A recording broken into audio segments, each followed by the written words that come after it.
मेरा नाम गुलनाज फिरदौस है, वाइफ ऑफ अरमान रहमानी, पापा MD अली। मेरा ये ससुराल है, ये यहाँ की मैं बहू हूँ और मायका मेरा मुजफ्फरपुर है। फादर का नाम MD अली। पढ़ाई मेरी मुजफ्फरपुर से हुई, लॉ मैंने वहीं से किया। फिर 2010 से इनरोल करा के पटना सिविल कोर्ट से प्रैक्टिस स्टार्ट की। वहाँ से मेरी अच्छी प्रैक्टिस रही और मैं जूनियर डिवीज़न मुंसिफ वाला जो एग्ज़ाम है वो देती रहती थी, तैयारी करती रहती थी। उसमें 3-4 अटेम्प्ट दिया, इंटरव्यू तक गई, फिर भी फाइनल सिलेक्शन नहीं हुआ। ये मेरा हायर जुडिशरी में फर्स्ट अटेम्प्ट था और मैंने यहाँ क्वालिफाई किया। और ये शायद मेरे कौम के लिए बहुत बड़ी बात है कि बिहार की हिस्ट्री में ये पहली बार मुस्लिम लड़कियों ने हायर जुडिशरी क्वालिफाई किया। 2 लड़कियों ने किया है, मैं एक मैन हूँ, एक नर्मदा हूँ। जी, तो आपके लिए क्या मैसेज है मुस्लिम माशरे की, ख़ास कंजर्वेटिव फैमिलीज़ हैं, they don't allow their women their daughters. हमको लगता है कि बस ये चीज़ देख के लोगों को लगेगा नहीं लड़कियों को पढ़ाना चाहिए। हमारे यहाँ पढ़ाया ही नहीं जाता, सबसे बड़ी दिक्कत ये बात है। हाँ ठीक, और पढ़ाया भी जाता है तो बस इस लायक के बस शादी हो जाए, अच्छा घर मिल जाए, तो वो नहीं। तो आपके माँ बाप ने किस हद तक आपके एजुकेशन के लिए काम उठाए? मेरी अम्मी ने इतना कुछ किया है मेरे लिए, वे उन्हीं का देन है। लॉ में एडमिशन फर्स्ट डे मैं कॉलेज अपनी अम्मी के साथ गई थी। बहुत कुछ उनका बहुत बड़ा कंट्रीब्यूशन है, उनका दिया हुआ था। और यहाँ शादी के बाद ये चीज़ कंप्लीट करना, ये बैकबोन है मेरे। ये नहीं होते तो बहुत मुश्किल, नामुमकिन था किसी भी शादीशुदा लड़की के लिए। अगर आपका पार्टनर अंडरस्टैंडिंग नहीं है तो आप कुछ नहीं कर सकती, कुछ नहीं।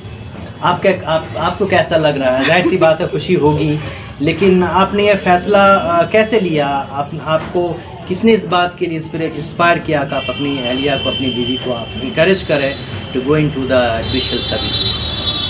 पापा तो जॉब में थे ही, पापा के रिटायरमेंट के बाद हम लोग यहाँ आए। तो मेरी भी नौकरी बाहर थी, मेरी भी नौकरी छुड़वा कर यहाँ पर पापा ने सिंगल होने के वैसे रखा था। तो इनकी जब तैयारी कर रही थी तो मेरा भी ये था कि नहीं चलो करना है, कुछ अच्छा ही करना है, जॉब में ही तुमको आना है। तैयारी कर रही थी, चलो करना है। एकेडमिक्स की तरफ अगर हम आए तो आप बताएं कि आपका जो आपकी स्कूलिंग एंड कॉलेज कैसा रहा? Then you got admission in law, could you take us through the academic journey?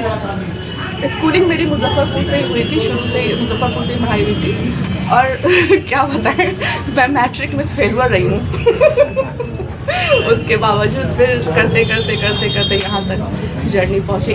फिर इंटरमीडिएट मुजफ्फरपुर 5 ईयर्स कोर्स उसी टाइम लॉन्च हुआ था, 1-2 साल पहले ही लॉ का। तो उसी में मेरी अम्मी ने एडमिशन करवाया कि तुमको कुछ प्रोफेशनल करना है। तो वहाँ से करके फिर ये था कि बंधन नहीं था कि तुम कर नहीं सकती, प्रैक्टिस नहीं कर सकती, बस ये नहीं था कि पढ़ना है, डिग्री लेना, ये बात थी नहीं मेरे घर में।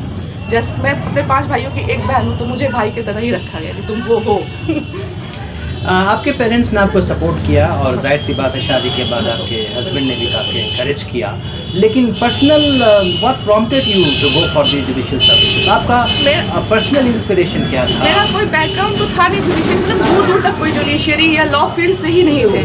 लेकिन जब हम उस फील्ड में गए तो लगा नहीं ये समुंदर है और यहाँ हम बहुत अच्छा कुछ कर सकते हैं। दोस्तों से, प्रोफेसर से, इन लोगों से गाइडलाइंस मिलता गया और मन में धीरे धीरे एकदम होता है ना जुनून, वो आ गया कि नहीं करना है, बनना है। हमेशा सोचते थे जज बनना है, तो ये चीज़।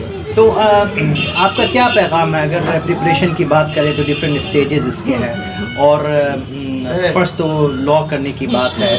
बहुत सारी लड़कियां जो हैं उस तरफ नहीं जा पाती हैं, तो आप उनको क्या कहेंगे कि उनको लॉ करना चाहिए और जुडिशियल सर्विसेज की तरफ जाने की? ये समंदर है, सिर्फ जुडिशियल सर्विस नहीं, लॉ समंदर है, उसमें बहुत सारे स्कोप है। बस ये है कि अंदर जाने के बाद पता चलता है। और जुडिशियल तो एकदम वो जॉब नहीं है, वो पोस्ट है, वो ओहदा है, वो रुतबा है। उसके लिए जो भी वर्ड जितना अच्छा कहा जाए कम है।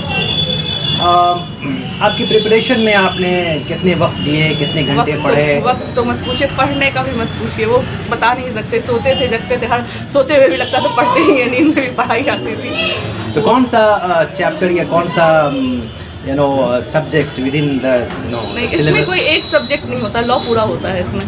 इसका कोई 1 या 2 सब्जेक्ट लिमिटेड नहीं होता है, ये लॉ पूरा और ये जो मैंने क्वालिफाई किया है, इसमें मेरे सीनियर का भी बहुत बड़ा हाथ है, क्योंकि इसमें प्रैक्टिस मांगता है, 7 साल की प्रैक्टिस मस्ट होती है। तो इसमें मेरे सीनियर ने बहुत सपोर्ट किया।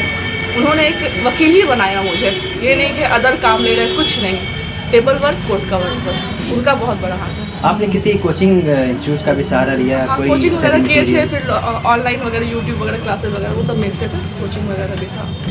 लेकिन बहुत और इंटरव्यू कैसा रहा? आप कैसे उसको आपने मैनेज किया? शेड्यूल, प्रैक्टिस में थे तो थोड़ा ये था कि टाइट शेड्यूल तो होता था, कोर्ट भी जाना, फिर सुबह पढ़ाई, फिर रात पढ़ाई, थोड़ा कम सोना होता था, सोना थोड़ा त्यागना पड़ता है बहुत, 2-4 घंटे सोइए और फिर पढ़िए। तो आपका कौन सा रैंक आया इसमें? इसमें मैं 22 रैंक का, 22nd रैंक। टोटल कितने बच्चे सेलेक्ट हुए? 26। 26 में। Very nice. इसमें सीट ही 30 थी, तो 26 बच्चे हुए।